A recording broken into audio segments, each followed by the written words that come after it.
Are you tired of feeling like you're having to raise your voice just to be heard over the chaos? Here are my top 5 tips for teaching wiggly kids without losing your sanity or your voice. Let's go ahead and dive right in. If you're new here, my name is Kristen Freeman, and my husband and I are the children's directors at our church, and we love finding fun and interactive ways to take big Bible truths and break them down for little hearts and minds. So today we're going to be talking about all things wiggly kids. So let's be honest, we've all had a classroom full of kids that are a little bit too wiggly and a little bit too chatty, and you feel like you are just not getting through. So today we're going to be talking about what can you do instead of having to raise your voice to bring that volume level down, keep kids engaged, and make sure that they are getting those big Bible truths. So let's start off strong with tip number 1. Break your lesson into chunks. If you are trying to talk to a child for more than 2 minutes per year of their age, for the entirety of their attention span, you are talking too much. So you need to break up that lesson. Callbacks are a great way to do that. Who got swallowed by a whale? Jonah. I'll say it, you say it. Who got swallowed by a whale? Jonah. That's a great way to keep them engaged. Memory verses. We've talked about memory verses on this channel as well. So if you're interested, or if you haven't seen that video yet, you can go check it out. But how to teach memory verses, a lot of those same strategies will still work in teaching your lesson. Break it into chunks, get them responding, get them up, get them moving, throw in an object lesson, change your visual every 2 to 3 minutes. You want to be doing something different, especially if you're working with the littles. If you're working with upper elementary, you don't have to be throwing flashcards every couple minutes, but you do want to be changing. You do want to get them responding. Ask a question that requires a response. Oh my goodness, Jonah ran from God. Do you think that was a great choice, a good choice, or a bad choice? What would you say? And give them that time to respond. So break your lessons into chunks so that you're getting interaction every 2 to 3 minutes from the students. Tip number 2, match their energy and use their energy. And what I mean by that is they're going to wiggle, they're going to chat, let them do it. But you run the show. So if they are already wiggly and they are already chatty and you are trying to teach about Joshua marching around those walls of Jericho, and you realize it is going to be probably about as loud in your room today as it was when those walls fell, use their energy. All right, guys, today we're going to be learning about someone who did a lot of marching. So we're going to be marching around. Are you guys ready? Hop up with me. We're going to march around this room, and we're going to do it super silent. God said they cannot talk, so you have to be quiet. March around and show them, let them act, let them interact with the story, use their energy.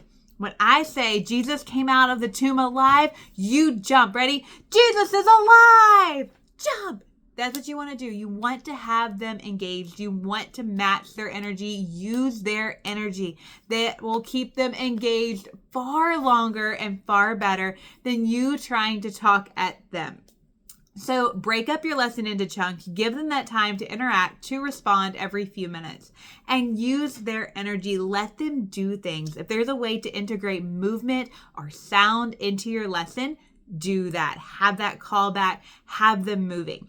Tip number 3 is to use the 5 senses. This is a really fun one. So use visuals, use puppet, use flannel graph, whatever you want to do so that they can be seeing the lesson while you're telling it. Object lessons are another really great, fun way to get kids involved. I've got a digital download coming soon to our store that's going to have a bunch of object lessons that we have included in some of our lessons. And then we're also going to be bringing some object lessons to this channel as well. So if you're interested in that, go ahead and hit the subscribe button as well, because those are coming soon. But use object lessons. Jesus is washing away sins, right? And so you can use that object lesson with the bleach and the water and squirting some of that black ink in there and watching it turn back. And so you can watch the kids' faces just like, oh, how did you do that? We had a teacher at our church who used that trick with the water, and they filled it with the black ink, and then they dumped it in with the one that had the bleach in it, and it all went back and it looked white again, and talked about how Jesus washed it away. And my daughter was just mesmerized. She was like, how did they do that? Like, it was a magic trick. And so she still remembers that. She will still talk about that lesson. So use object lessons, use visuals, use a puppet if you have little ones, use different things to get them involved. And if you don't have any visuals, Use the sense of hearing. You're talking about Noah and the ark. Get those kids' hands involved. All right, guys, when I say it started raining, you're going to start patting on your lap. It's raining more and more and more. Whoosh, it's flooding. So you can get them involved. You're engaging the 5 senses. What could they see, hear, feel, taste, smell? How can you engage them? We're talking about locusts and wild honey with John the Baptist. Can you say, how many of you guys would want to eat locusts? And if you have like a pretend locust or something, you can pull it out. Like, here we go. I bought breakfast this morning. So you're engaging them. You're getting them involved, right? And so you want them to be engaged with the lesson as much as possible. And that is going to cut down on the wiggles and use that energy in a good and positive way. Tip number 4, give helper roles in your class. Have someone assigned to help you hold the flashcards. Have someone assigned to be the person who points at the words in the Bible verses. Have someone assigned to put the attendance right outside your door. Have somebody assigned to help you with snacks. Let them move, let them get that energy out, and let them feel like they are a big part of your classroom. That will help you so much in class. When I was teaching the littles a few years ago, which we still teach the littles, but when I was doing a lot of the teaching, I would have the kids come up one at a time, and one person would hold card 1 and one person would hold card 2 and card 3, and we would go down the line, because that's getting them up, it's getting them engaged, and it's breaking it up, right? They're listening to me talk, but they're seeing someone else, and so they're kind of like, bouncing back and forth in their attention, and it's keeping them engaged.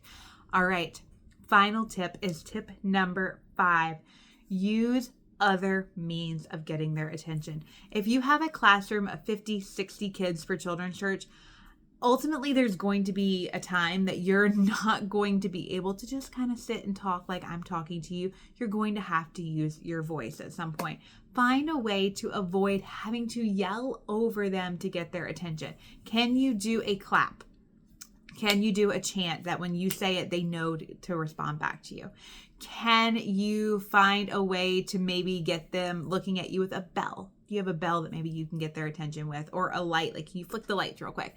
What is a way that maybe you can get their attention? And then once you have their attention, keep their attention. That is the biggest tip. So find a way. One of the ways that I will call our littles is 1, 2, 3, eyes on, and they'll say me, and they'll turn around and they'll all look at me. I know some other teachers who will do things like 1, 2, 3, eyes on me, 1, 2, and everybody will respond back, eyes on you. And so that's a great way of getting them like, oh, she's ready for us. You could do a quick light flick if you have, the overhead lights in your room. You can do a bell. They have super fun buzzers on Amazon. You can be like, boing, and it's like boing, boing, boing, boing, boing, or something. And so it's just something weird, and they're hearing it. One that I'll do a lot of times in class, especially if we have a bigger group and it's the older kids. And so it's, like 1st, 2nd, and 3rd grade. It's not the littles. And I don't want them, rolling their eyes at me because I treated them like little tiny children. So one of the things I'll do is, and they'll all sit and go, because they want to complete that sound. The brain wants to naturally complete it. So these are some of my top 5 tips that I have used in classrooms when I was teaching in school, that I use now in kids' church. My husband uses them. A lot of our teachers use them. And these are ones that we have found to be super helpful in keeping the kids' attention and getting those wiggle worms out, but making sure that they are being used in a way that helps them to gain Bible truths. Ultimately, you want them to leave your classroom excited and ready to come back. And if you have them sitting like perfect statues for 45 minutes while you talk at them, they're probably not going to be super excited to come back. Kids' church isn't church for kids in the sense that it looks and mimics the big church. It is church geared to their level, their age group, their attention span, their energy levels. So think about what can you do to engage them in the lesson. I hope these tips were helpful. I would love to have you like and subscribe to our channel. We're bringing all kinds of tips and tricks that have helped our ministry, and we are bringing them to yours and hope they can help you as well. We'll see you next time. Goodbye.